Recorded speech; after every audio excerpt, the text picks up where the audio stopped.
সম্মানিত দর্শক, আমি খুশবু আর আপনারা দেখছেন আইআরডিসি। আজকে যে ঘটনাটা নিয়ে আলোচনা করব সেটা দিল্লির তরুণ দাসের। कि दो फैमिली है, दोनों ये आपस में आस पड़ोस में रहते हैं, आमने सामने घर है। तो इसमें दोनों ही फैमिलीज के अलग अलग जो समुदाय है उनके काफी फैमिली उनके लोग रहते हैं। तो ये लोग दोनों फैमिली एक दूसरे को लगभग 50 साल से जानते हैं। ये मूल रूप इंक्वायरी के दौरान ये भी पता चला कि जैसे पड़ोसी के बीच में जो नॉर्मल होते रहते हैं इसमें कि पार्किंग को लेकर झगड़ा, नॉट ए कम्युनल, तो वो भी पहले होता आया है। तरुण अपने साथ 20 से 25 लड़के लेकर आया है और उनके हाथों में रोड थी, आयरन की रोड, हॉकी बैट, उनके हाथ में सब कुछ था। बात के बीच में ही वो पीछे से आ गया, पीछे से उसने सब पे वार किया, सीधा सरों पे वार किया। उसने सबसे पहला वार उसी ने किया था, मेरे भाई पे किया था इतनी जोर से जिसको दौरे पड़ना शुरू हो गए थे। उसी का भाई था, तरुण का भाई था अरुण, उसी ने उसके सर पे मारा था इतनी जोर से। मेरे और वो सारे नशे में धुत थे, वो सभी के सभी नशे में थे। छेड़खानी हुई थी, बैट टच किए गए थे मेरी बुआ को, तभी बुआ ने इतना शोर किया था। और वो कोई बच्ची नहीं थी, वो 20 साल का प्रिंस था। और बैट टच किए गए थे मेरी बुआ को, जहाँ मर्जी हाथ लगाया जा रहा था, इसीलिए घर वाले निकल के आए थे। पीछे से तरुण आके डंडे मारने लग जाते, वो भी आयरन के रोड। एक मारते ही मेरे चाचा का सर फटा, मेरे चाचा का सर फटा, उनके माथे पे 10 टांके आए हैं। मेरे पापा के हाथ में हाथ टूटा, मेरे चाचा का पसलियों पे लगी है। ये मेरी दादी और मेरी चाची पुलिस स्टेशन भी गई थी दावड़ी मोड़ पर, उनके एफआईआर वगैरह कुछ दर्ज नहीं करी। उन्हें बाहर से कह दिया गया कि चलो चलो जाओ यहाँ से। कम से कम भी 10-12 लोग हैं हमारे घर के जो जख्मी हुए, और किसी को दिखाया नहीं गया, किसी की ट्रीटमेंट नहीं कराई गई, सबको जेल में ले जाके फेंक दिया गया। 15-20 दिन पहले जो तरुण है वो हमारे को आते जाते कहता तुम्हें होली वाले दिन बताऊंगा, तुम्हें होली वाले दिन बताऊंगा। यहाँ तक कि वो बजरंग दल का मेंबर है, और जब हम आते जाते तो गली के आवारा कुत्तों को हमारे पीछे लगाता था। और ये हिंदू मुसलमान का मुद्दा बनाया जा रहा है, हिंदू मुसलमान का मुद्दा तो है भी नहीं, आपस पड़ोसियों की लड़ाई थी।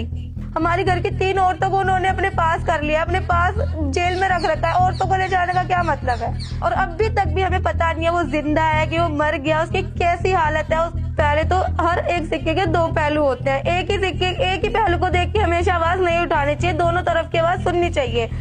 সম্মানিত দর্শক, আমি খুশবু আর আপনারা দেখছেন আইআরডিসি। আজকে যে ঘটনাটা নিয়ে আলোচনা করব সেটা দিল্লির তরুণ দাসের। দিল্লির তরুণ দাসের যে ঘটনাটি বা যে কাহিনীটি গদি মিডিয়া এবং কিছু কন্টেন্ট ক্রিয়েটার এমন ভাবে উপস্থাপনা করেছিল হিন্দু মুসলিমের মধ্যে একটা দাঙ্গা লাগানোর জন্য, এবং পরিবেশটা একটা মানে উত্তেজনা পরিবেশ তৈরি করা এবং একটা ফাসাদ তৈরি করা, যাতে হিন্দু মুসলমানদের মধ্যে দাঙ্গা লেগে যায় এবং তাদের কিছু ফায়দা হয়, তাদের রাজনৈতিক ফায়দা হয়, তার জন্য তারা এই চাল চেয়েছিল এবং তারা সফল হয়েছে। তারা যেভাবে একটা বাচ্চা মেয়ের নাটক তারা তৈরি করেছিল, যেটা সম্পূর্ণ একটা ভিত্তিহীন এবং ভুয়া। আসলে ঘটনাটা হয়েছিল দিল্লির তরুণ দাস এবং সেই মুসলিম ফ্যামিলি, তারা পাশাপাশি বসবাস করতো, তারা একে অপরের প্রতিবেশী ছিল, তারা একে অপরকে গত 50 বছর ধরে চিনতো। দিল্লি পুলিশ এটা সাফ জানিয়েছে, এবং সেই মুসলিম ফ্যামিলি একটি মেয়ে একটি বোন সেও জানিয়েছে যে আমরা প্রতিবেশী, আমাদের মধ্যে আগে থেকে ঝগড়া ছিল, তাদের মধ্যে আগে থেকে একটা বিবাদ ছিল, যেটা দিল্লির পুলিশও জানিয়েছে। তো ঘটনা হচ্ছে তারা যে ছোট বড় বাচ্চা মেয়ে রং ফেলার কারণে একটা দাঙ্গা সৃষ্টি হয়ে, একদিনের মধ্যে দাঙ্গা সৃষ্টি হয়ে একটা হিন্দু তরুণ দাসকে পিটিয়ে মেরে দিল। যেভাবে তারা একটা মানে কাহিনী সাজিয়েছিল, এটা সম্পূর্ণ ভুয়া এবং মিথ্যে। আসল ঘটনা হচ্ছে যে দিল্লির তরুণ দাস এবং সে মুসলিম ফ্যামিলির মধ্যে, তাদের মধ্যে মানে আগে থেকেই একটি ঝামেলা ছিল, এবং সেই ঝামেলা ছিল। তো ঝামেলা চলাকালীন তরুণ দাস সেই মুসলিম ফ্যামিলিকে বলেছিল যে হোলির দিন তোমাদেরকে দেখবো, হোলির দিন তোমাদেরকে দেখাবো। এবং সেই মুসলিম ফ্যামিলির বাড়ি মেয়েদেরকে বিভিন্ন গালিগালাজ করতো, অশ্লীল ভাষায় গালিগালাজ করতো, এবং তাদের বাচ্চাদেরকে ধমকি দিত। এবং সে হুমকি দিয়েছে যে হোলির দিন তোমাকে দেখবো। সেই হোলির দিন সেই মুসলিম বাড়ির একটি বোন, 20 বছর বয়স, সে ইফতার করার জন্য কিছু সামান কিনে যাচ্ছিল বা নিয়ে আসছিল। সেই মুহূর্তে উগ্রত্ব আরএসএস বজরং দলের লোকেরা তাকে জবরদস্তি রং মাখায়, জবরদস্তি রং মাখায়, এবং তার বিভিন্ন শরীরে ব্যাড টাচ করা হয়। এবং সেই ঘটনাটি যখন তার সে মেয়েটি যখন মুসলিম ফ্যামিলি গিয়ে তার নিজের বাড়িতে গিয়ে জানায়, তখন স্বাভাবিক ব্যাপার যে যখন কোনো মহিলার গায়ে এরকম জবরদস্তি রং মাখানো হবে বা এরকম ব্যাড টাচ করা হবে, তো সেটা স্বাভাবিক রাখা। যখন সে তার বাড়ি থেকে বলবে, তার বাড়ির লোক উত্তেজিত হয়ে যাবে। তখন সে বাড়ির লোক উত্তেজিত হয়ে যখন আসে, তখন বোঝানোর জন্য তখন তরুণ দাস তার মানে সাঙ্গা পেঙ্গা নিয়ে চলে আসে। তার গোটা 20 জনা ছিল, হাতে রড ছিল।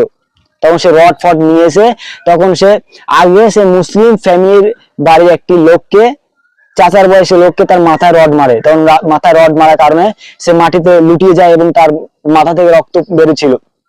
এবং এটা স্বাভাবিক ব্যাপার, যখন কেউ হামলা করবে তখন তারাও হামলা চালাবে, তখন তারাও মানে দুই দলের মধ্যে, হিন্দু মুসলিমের মধ্যে একটি দাঙ্গা তখন সেখানে বেঁধে যায়। তখন দাঙ্গা যখন বেঁধে যায় তখন দুই দলের মধ্যে হাতাপাই হয় এবং তরুণ দাস এবং তার ভাই অরুণ দাস দুজনাই নেশাগ্রস্ত অবস্থায় ছিল। তারা মদ খাওয়া অবস্থায় নেশাগ্রস্ত অবস্থায় ছিল এবং তরুণের ভাই বরুণ দাস সেই রড দিয়ে নেশাগ্রস্ত অবস্থায় তরুণের মাথায় মারে এবং তরুণ সেখানে মারা যায়। এবং সেই সমস্ত সম্পূর্ণ দোষটা সেই মুসলিম ফ্যামিলির গায়ে চাপানো হয়। বজরং এবং আরএসএস সম্পূর্ণ সেই মুসলিম ফ্যামিলির গায়ে চাপায়, বাড়ি ভেঙে দেওয়া হয় এবং সেই মুসলিম ফ্যামিলি একজনে মারাও যায়। তাদের মধ্যে কেউ হাত ভেঙে যায়, কেউ পা ভেঙে যায়, কিন্তু সেগুলো এত ক্ষয়ক্ষতি হওয়ার পরও সেই মুসলিম ফ্যামিলির তাদের কেউ ট্রিটমেন্টের জন্য হাসপাতাল নিয়ে যাওয়া হয়নি এবং তাদেরকে চিকিৎসা করা হয়নি, তাদেরকে ডাইরেক্ট মানে জেলে পুরে দেওয়া হয়েছে এবং তাদের বাড়ি ঘর ভেঙে দেওয়া হয়েছে। তাহলে এই ঘটনাটা যে তরুণ দাস সে কিরকম লোক ছিল, তার মানে প্রতিবেশী তারা জানে যে তার প্রতিবেশী বলছে সে এত বদ ছিল, আজান হতো মানে নামাজ হতো তখন জোরে মানে হনুমান চল্লিশা বাজাতো মানুষকে ডিস্টার্ব করার জন্য, যাদের দাঙ্গা হয়। সে কিরকম লোক ছিল তাদের ধর্মের লোকই এটা বলছে। बहुत अच्छा है। तो बिगड़ा कैसे अभी माहौल? इन लोगों की वजह से जो ये मतलब वो चला रहे थे गाने, करते ही ऐसे हैं, लेकिन इनका लड़का दारू पीता है, इनसे तो सभी वो परेशान है। तो ये तो ये लोग तो कह रहे हैं हम तो भजन चला रहे थे, गाने नहीं चला रहे थे। गाने चलो भजन भी सही, भजन भी लिमिट में चलते हैं, क्योंकि जब दूसरा आदमी नमाज पढ़ रहा है या ये कह रहे हैं मंदी कर लो, तो मंदी कर लो, सुन लो गाने, कौन भजन सुनो या गाने सुनो, कुछ भी सुनो, क्या परेशानी है, कोई दिक्कत नहीं है किसी को भी। लेकिन इतने चलते हैं कि हमारा तीसरा मकान है, इससे उसमें भी हम आपस में बात नहीं कर सकते, इतने तेज तेज गाने चलते हैं, बताओ। तो ये नशे की आदत कब से है? ये बदतमीजी वगैरह भी होती है क्या? पूरी बदतमीजी होती है, पूरी बदतमीजी करता है यहाँ पे। कंप्लेंट करी थी आपने? कंप्लेंट क्या, इन्हीं की यही बतेरे करे हैं अपने उसके लड़के, जब इन्हें मारा पीटा छेता है, जब ये भी करे हैं। हाँ, और लोग भी वो करें, क्या परेशान। और जब दूसरा हम जैसे कुछ कहने लगे तो ये फेवर में आ जाते हैं उसके में। তাহলে মানে এটা সম্পূর্ণ একটা মানে চক্রান্ত করে এই ঘটনাটা ঘটানো হয়েছে এবং তারা সফল হয়েছে। যে হিন্দু মুসলমানের যে দাঙ্গা লাগানোর চেষ্টা করেছিল সে সফল হয়েছে। এই বাচ্চা মেয়ের যে তারা মানে নাটকটি সাজিয়েছিল সম্পূর্ণ মানে মিথ্যা এবং ভুয়া। আসল ঘটনা ছিল যে তারা মানে একটা 20 বছরের নারীকে তার জবরদস্তি রং মাখায়, এটা কোনো বাচ্চা রঙের ঘটনা ছিল না। তো এই ছিল আজকে মূল ঘটনা। তো ভিডিও যদি ভালো লাগে অবশ্যই শেয়ার করবেন, লাইক করবেন। দেখা হবে এরকমই কোন সত্য ঘটনা নিয়ে আপনাদের সামনে উপস্থিত হবে। তখন ভালো থাকবেন, সুস্থ থাকবেন। আসসালামু আলাইকুম ওয়া রাহমাতুল্লাহি ওয়া বারাকাতুহু।